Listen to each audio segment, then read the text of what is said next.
Hello everyone and welcome. I'm Gary Lawrence. I'm the Microsoft OEM device BDM here at Dicker Data in the hardware team. And if you've been in the channel for the last 80 months or so, you would know that this conversation has been building for a while. Windows 10 end of support is no longer on the horizon, it's here. And this marks a pivotal moment for our customers, an even bigger opportunity for us in the channel. We'll unpack what this means, explore the risks, and more importantly, we'll show you how to lead your customers into a more secure, modern, and AI-ready future with Windows 11 and Copilot Plus PCs. Now, I'm joined here today by two fantastic guests from Microsoft who bring deep expertise and insight into this transition. And rather than introduce them myself, I'll invite each of them to introduce themselves and share a bit about their role. Andy, let's start with you.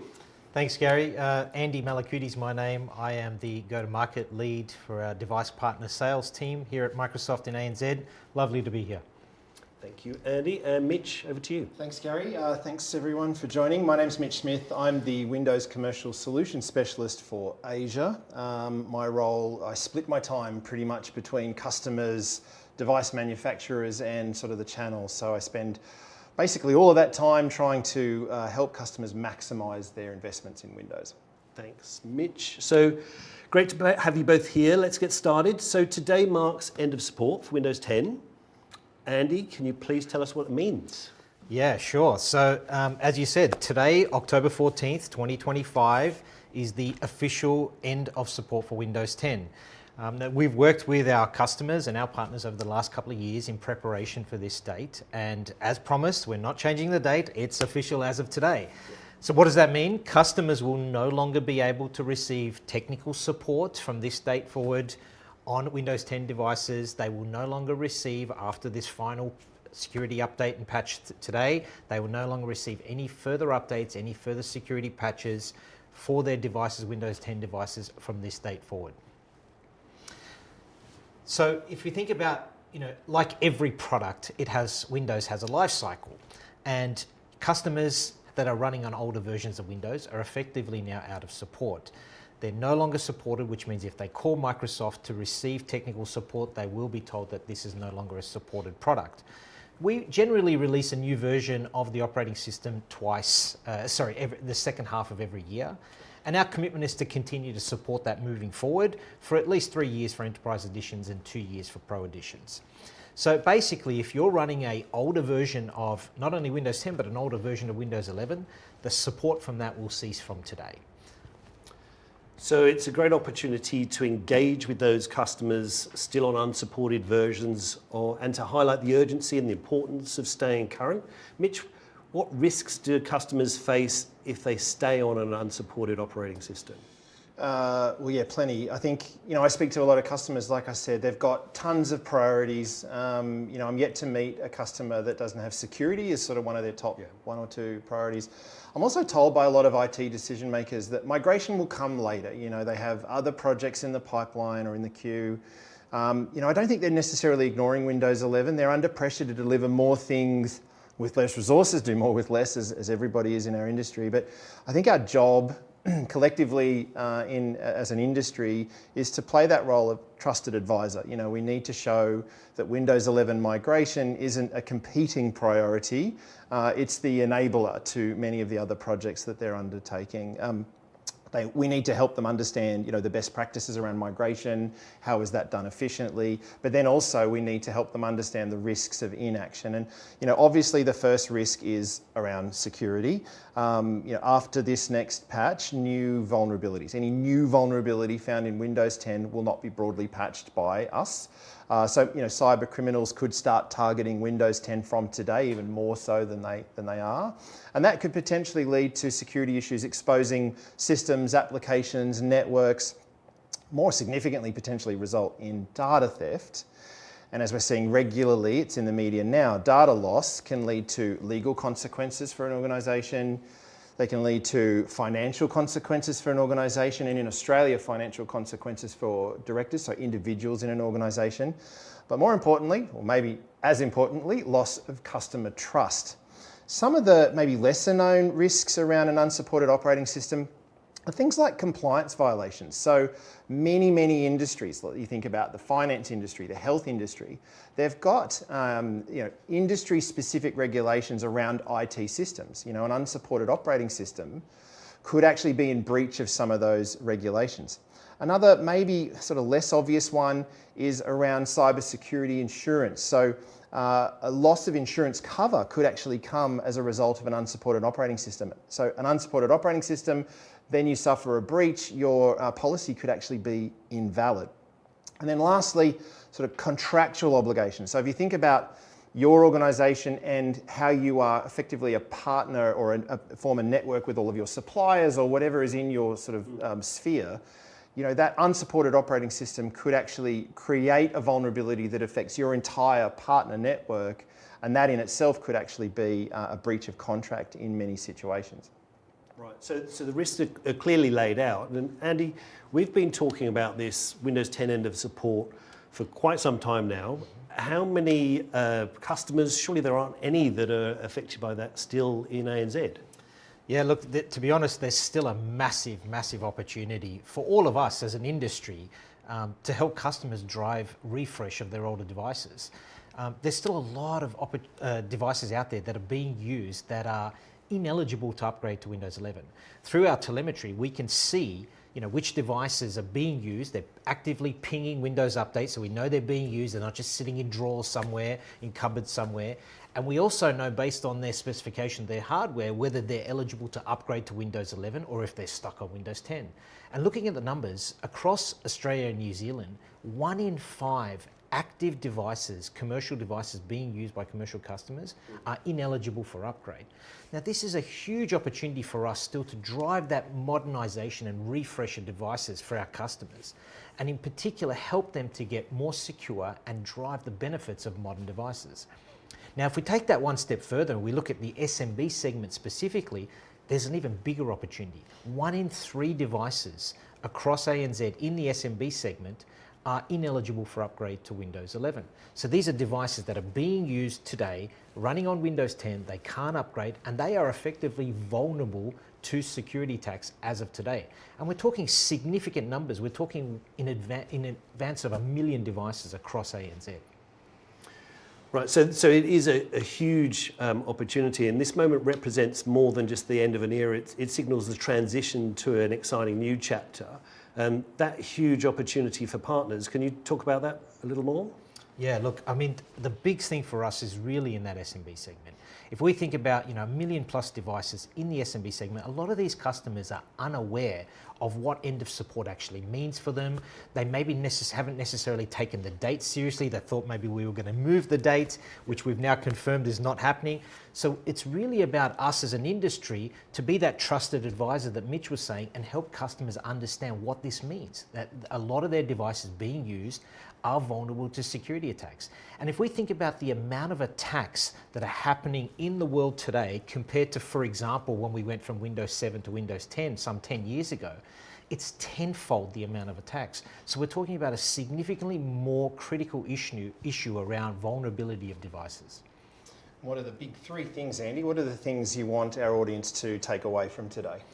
Yeah, look, I mean, the 3 key things we really need everyone to take away from today's webinar is that firstly, Windows 10 has now hit end of support. It is no longer supported, we've hit that date, and now's the time for customers to upgrade to new PCs. Secondly, Windows 11 Pro is designed to work with all existing technology and applications that customers are using. So we're talking about a 99.7% app compatibility rate between Windows 10 and Windows 11. And then finally, outdated PCs can actually cost more to run because of downtime, because of less efficiencies, because of wasted time for users. It's really about saving time and money by moving to Windows 11 as well. Yeah, thanks, Andy. So we've seen 62% drop in security incidents from Windows 10 to 11, 25% faster deployments that I've seen, 50% faster workloads. That in itself can save customers a ton of money. So, Mitch, can we talk about the security risks that you highlighted? Because I think that's critical. Yeah, I think we don't need to really labour the point, but there are still a lot of skeptics out there, a lot of people who maybe don't think that these cybersecurity risks apply to them. So As Andy said, Windows 10 launched 10 years ago. Windows 7 went end of support about 5 years ago, and at that particular time, we were already seeing huge amounts of cybercrime activity. And we know since then, certainly through the pandemic, we've seen cybercrime grow at incredible speeds. More and more headlines about high-profile breaches. And probably what's concerning to me is, I speak to a lot of customers, like I said, and a lot of breaches don't hit the media. So there's a high volume of breaches in smaller firms that we just never really find out about. What's also concerning is the level of sophistication behind some of these incidents and breaches. Attackers no longer break through firewalls and exploit network flaws. They log in. They are using stolen credentials or machine-generated trust. And if your operating system is unsupported, you're not just vulnerable, you're actually inviting attackers in. So this sophistication is starting to play out in real-world breaches, significantly impacting businesses across Asia and including Australia and New Zealand. So for the skeptics out there, I thought I'd sort of pull together some independent studies, independent reports to really talk to the size of the problem that we're experiencing as an industry. So first off, Verizon, they do a data breach investigations report every year. The most recent one was just a couple of months ago. They analyse over 30,000 incidents and about 10,000 confirmed data breaches. So they've got a lot of data to draw from. This year's report found that malware is now present in 83% of breaches across Asia Pacific, up from 58% the previous year. So it's nearly doubled. It shows just how quickly attackers are scaling their reach through sort of phishing and credential theft.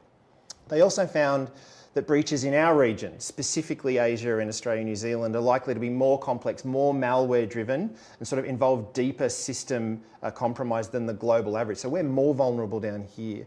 This reinforces that need for identity first defense, update hygiene, and certainly built-in operating system protections in Windows 11, which I'm going to talk about in a minute, especially for SMBs.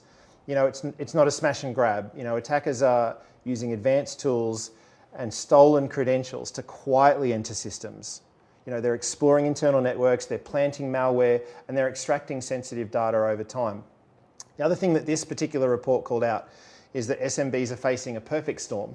So high-value data, limited cyber maturity, and a very large, like a widespread use of unmanaged devices in that organisation. So the way Verizon puts it is great. They say small size is not protection, it's a vulnerability.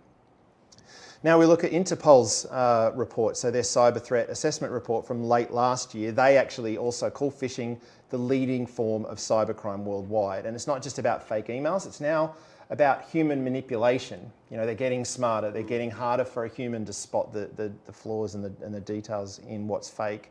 According to their report, around 80% of all cybercrime starts with someone being tricked into clicking or sharing or signing in. Attackers don't need to break down those firewalls, they just need one person in an organisation to open the wrong link.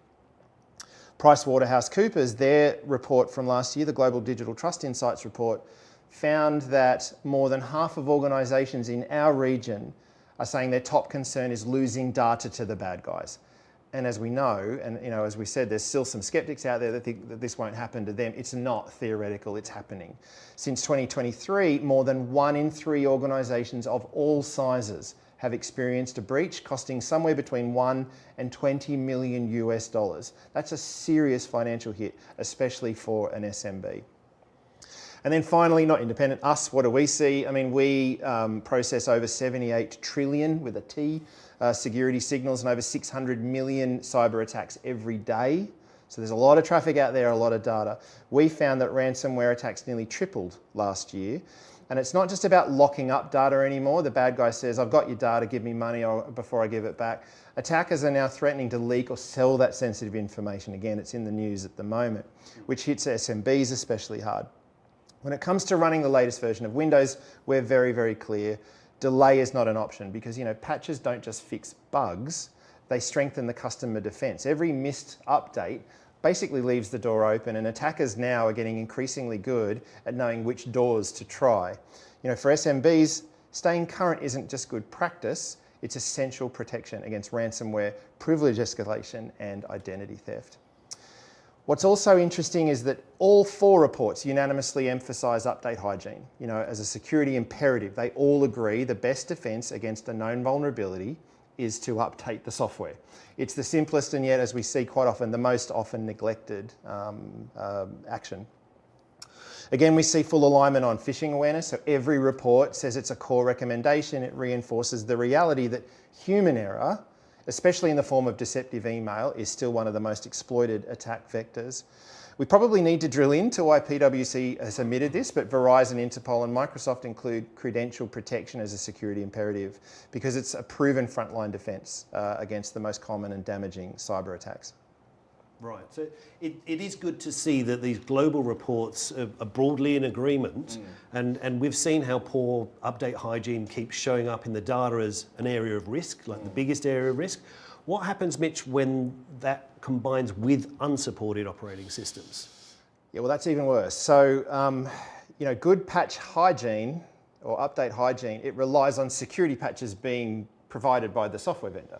Yeah. Once that ends, as it currently, we're in that process of putting out our last patch now, that basically means that each new vulnerability is effectively permanent.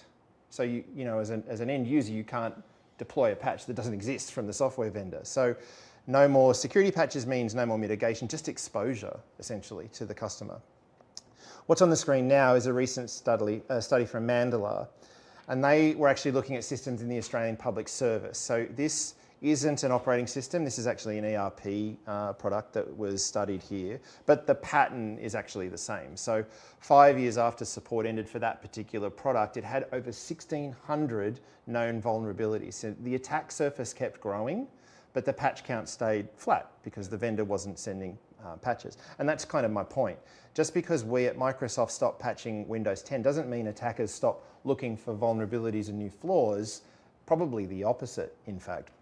So when we talk about update hygiene, it's not about staying current, it's about helping your customers recognise when their Windows 10 PC has crossed the line from technical debt, meaning, I just need to stretch this asset out for 1 more year, I don't have the budget to replace it. When does it cross the line from being technical debt to security liability? Yeah, so that's moving from a legacy device to a liability within the organisation. Yeah. And the other call out from the cybersecurity reports was around AI-driven deception like deepfake fraud, adaptive phishing, driving a huge surge in social engineering attacks year on year.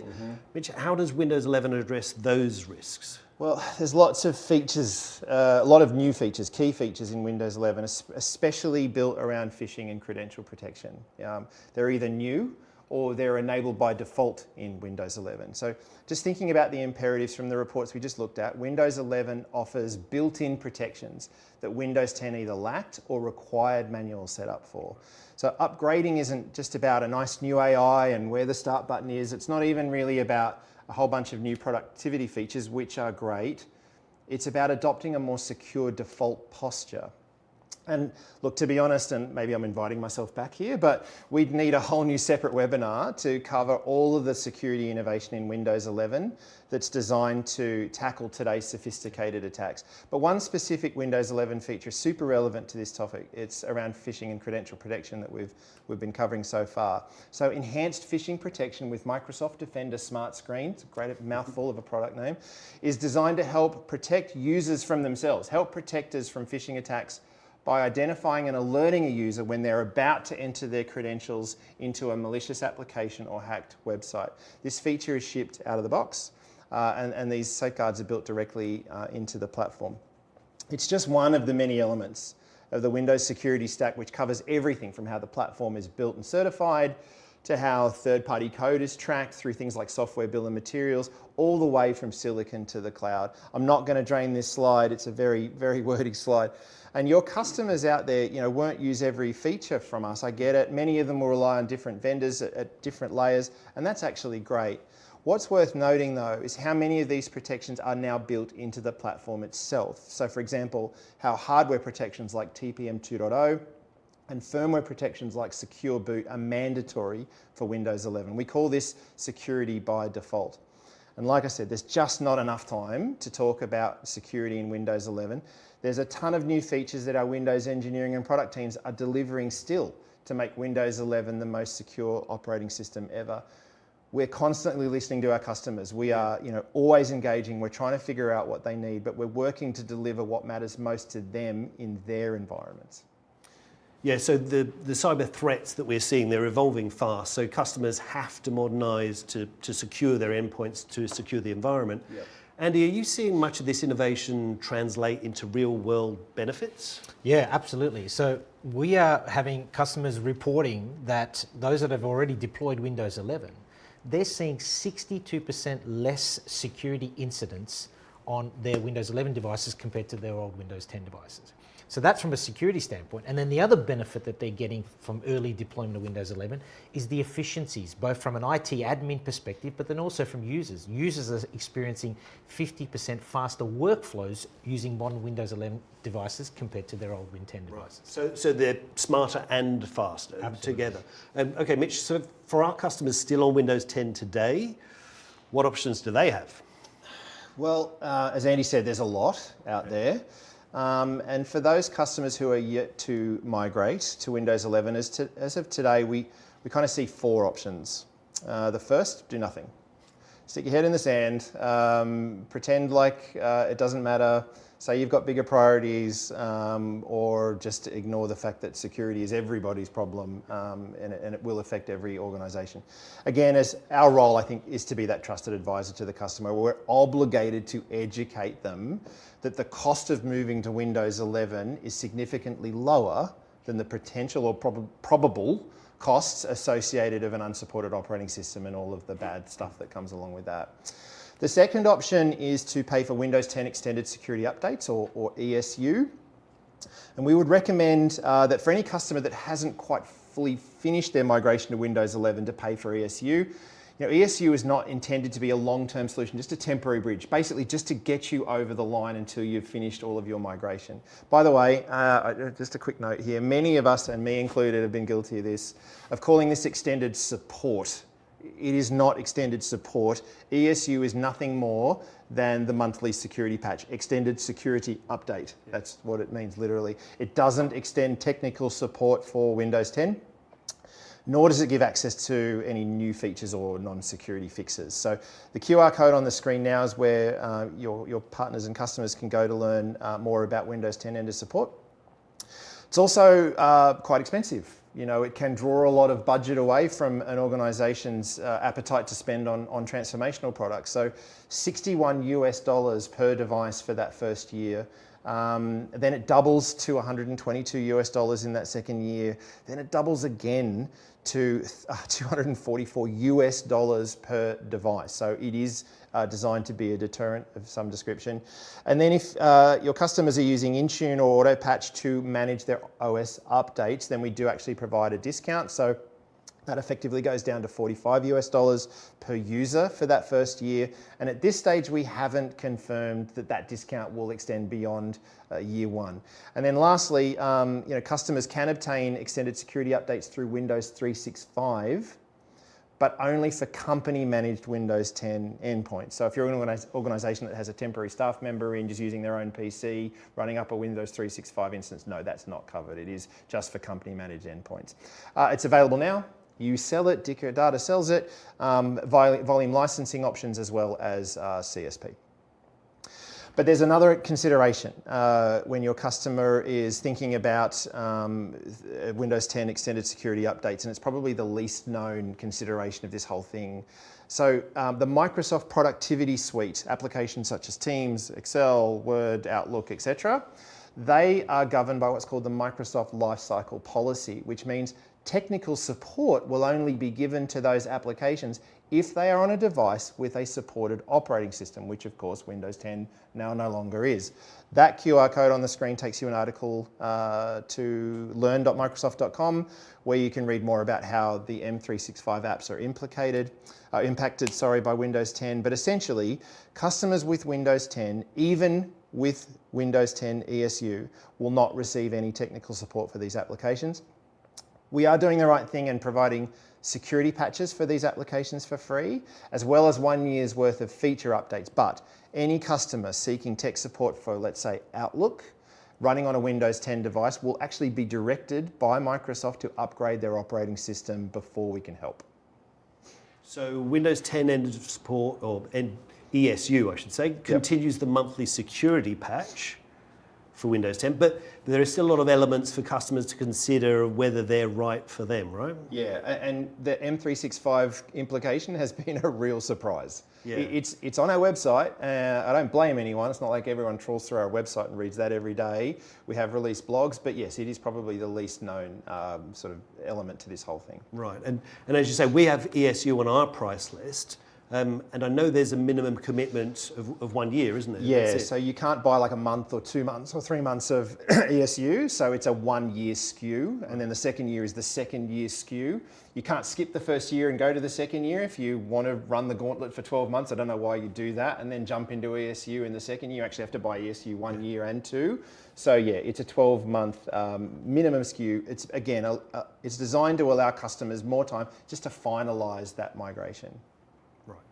But I think what it means is, with that 12-month sort of minimum commit, yes, it kicks the can down the road a little bit, but you need, I think, to work with your customers to try and do everything they can to bring forward that migration so they're not looking at a second year. So they're basically limiting their ESU investment to just 1 year. I think that's the key point.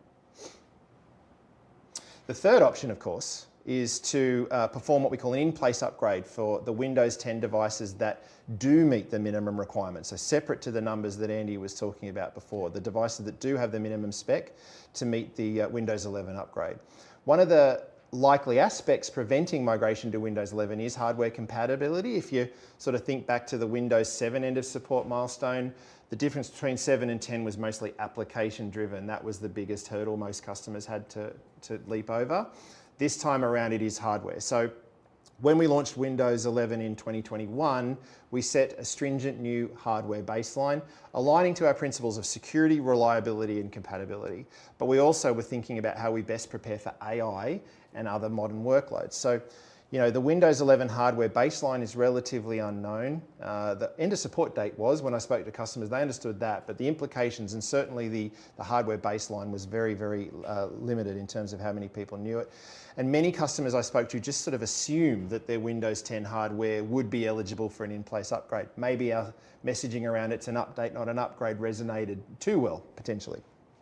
The QR code on the screen now will take you to instructions on how to assess hardware in your organization for Windows 11 compatibility. And in my view, assessing hardware right now is an urgent and critical step to be able to determine which PCs in your estate are eligible and which are not, and which are those ones that need to be replaced immediately. As we were talking before, the application compatibility this time around between 10 to 11 is amazing, 99.7% application compatibility rate. And because of that, right now we would strongly recommend customers skip that usual deep application testing as part of their migration, because that will probably result in an even further delay in their ability to migrate. If customers still want to test apps, we understand, maybe we suggest limiting that to business critical apps, and maybe rolling out Windows 11 in an expanding ring to make sure that any issues are caught. But of course, it's still important to consider the potential issues and challenges surrounding older hardware. So even if you do have an older device that can upgrade to Windows 11, these sorts of features, these sorts of issues, hardware-related or older hardware-related issues, are ones that customers and end users will still suffer from. It's not going to make your battery life better. It's not going to make your camera better. It's not going to make your audio better. It's not going to make your Wi-Fi better. It's the same device, just with Windows 11 on it.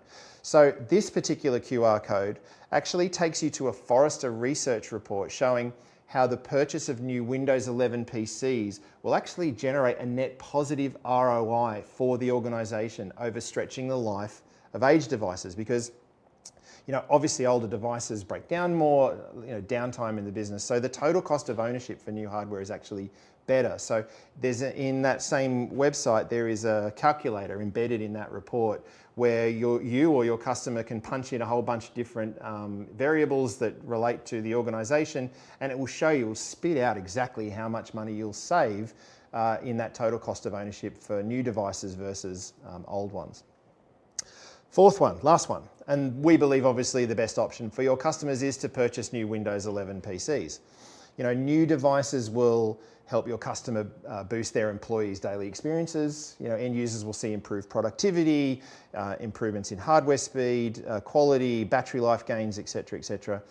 Windows 11 needs TPM 2.0 and Secure Boot, but new hardware innovations such as presence sensing, Windows Hello for Business, these sorts of things, and many others, when you have those in place, you're setting the best possible security baseline for your customer's organization.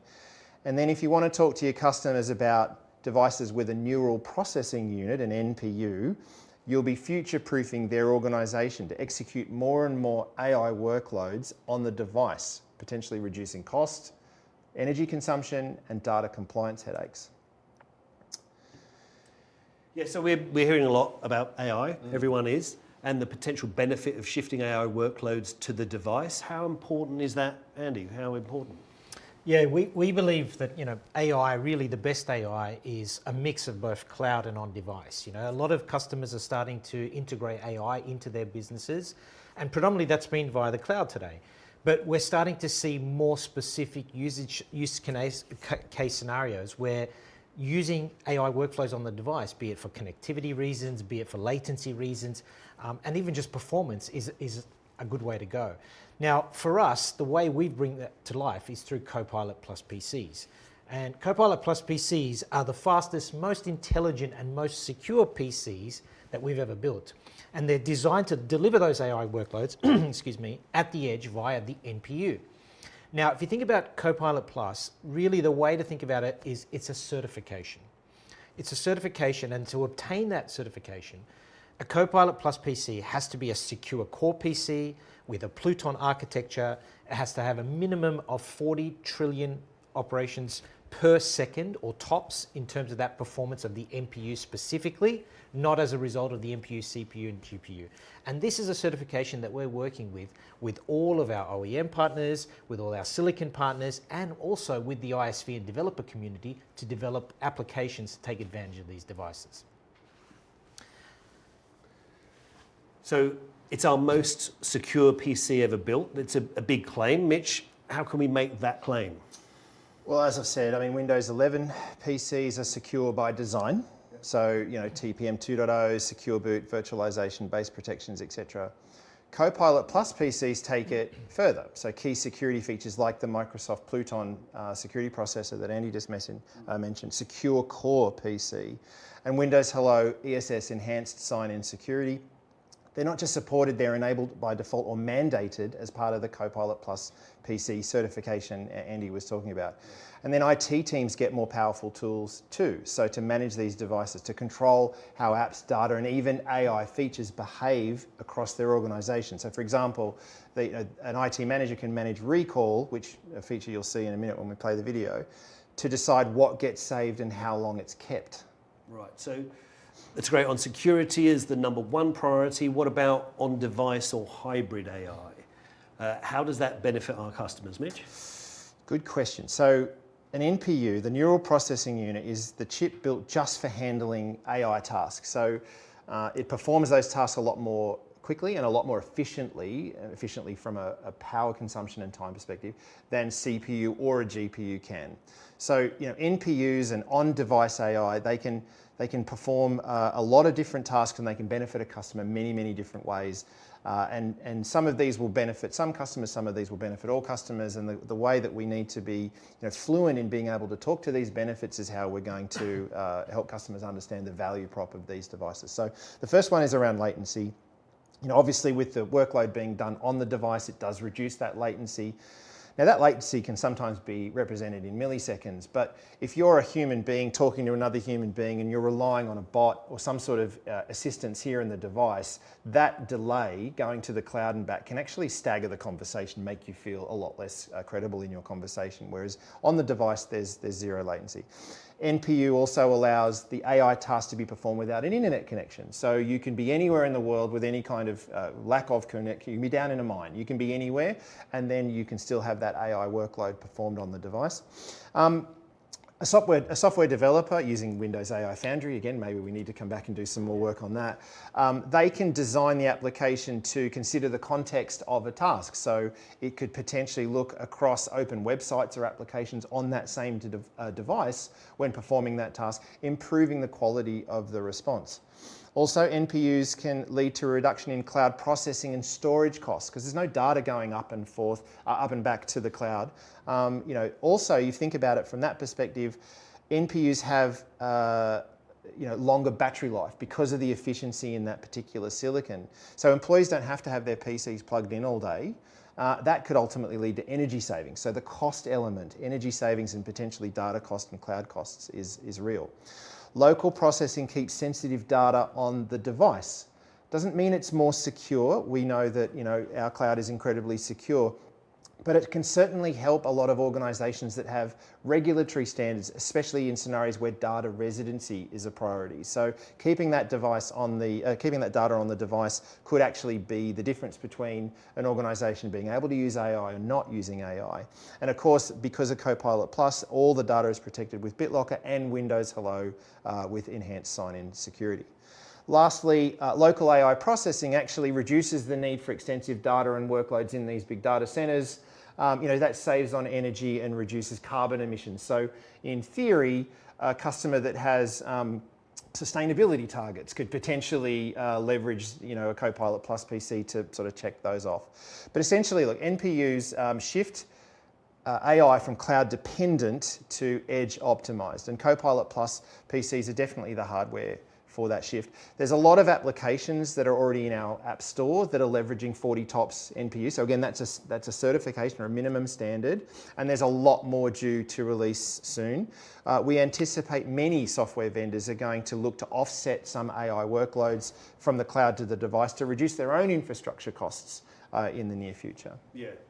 I'm sure we're going to do another session covering that in more detail. And, cool. And Copilot Plus PCs have been in the market now over 12 months. Yep. What are we getting as feedback from customers who have already deployed? Yeah, look, we've had a lot of feedback come through from customers, but also from third parties. So a recent Forrester study, for example, of customers who've already deployed Copilot Plus PCs found that they maximised ROI by improving efficiencies, reducing security, and many other things. So on the security front, for example, Copilot Plus PCs, they found they're the most secure Windows PCs ever. With Pluton as secured core blocking over 70% of the ways that a PC or data can be targeted. And as a result, organizations are seeing reduced security incidents of 15% above even traditional Windows 11 devices. So we're talking a higher level of security above a normal Windows 11 device. The other thing that they found on that same study was that up to 5 hours was saved per employee of work per week due to things like faster content discovery and better workflows. If you're anything like me, I spend hours a day looking for either an email or a message or a document that someone shared with me in the past that I need to refer back to. And things like this, using a Copilot Plus PC and being able to use the enhanced search functionality within the platform allows you to basically save time. So it's the improved security, the efficiency, along with other things like rapid provisioning and setup for IT. It's expected to reduce help desk tickets by between sort of 10 to 50%, which is really impressive because all of these findings are all on top of the benefits that organizations are already seeing on deploying Windows 11. So what I'd like to do, Gary, is actually show a quick video on how Copilot Plus PCs drive the end user productivity and efficiency we just spoke about. Let's have a look at the video.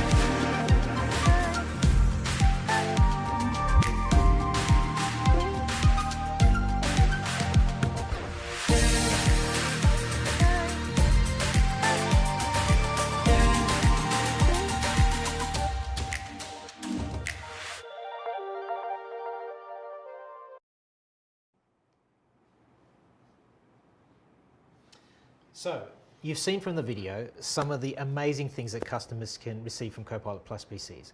We've talked about the need for customers to need to refresh their old Windows 10 devices.